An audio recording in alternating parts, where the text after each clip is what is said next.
Hello, ఈ video on చేశాను కదా. మా వాళ్ళకి బద్ధకం. ఈ పాపడాలు చేయమంటే 10 రూపాయలకు ఒక ప్యాకెట్, అందులో 5 ఉంటాయి. నేనేం చేశానంటే ఇగో ఒక ప్యాకెట్ తీసుకొచ్చి దాంట్లో తీసి దీన్ని వేసాను. దీన్ని వేస్తే ఏంటంటే ఇగో ఇలా ఏమని ఇలా అయిపోతుంది. చూడండి, అయిపోయినాయా?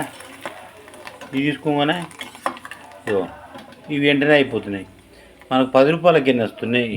ఇగో చూడండి, 10 రూపాయలకి ఎన్ని వస్తున్నాయి చెప్పండి. ఇక మా వాళ్ళు అంటే కోపడతారు, నీకు అవి తినాలి ఇవి తినాలని నా మీద కోపడతారు. ఇవి చేయగానే అందరు వచ్చి తింటారు. వెల్కమ్ టు ఇది. లైక్ చేయండి ప్లీజ్, సబ్స్క్రైబ్ చేసుకోండి ప్లీజ్.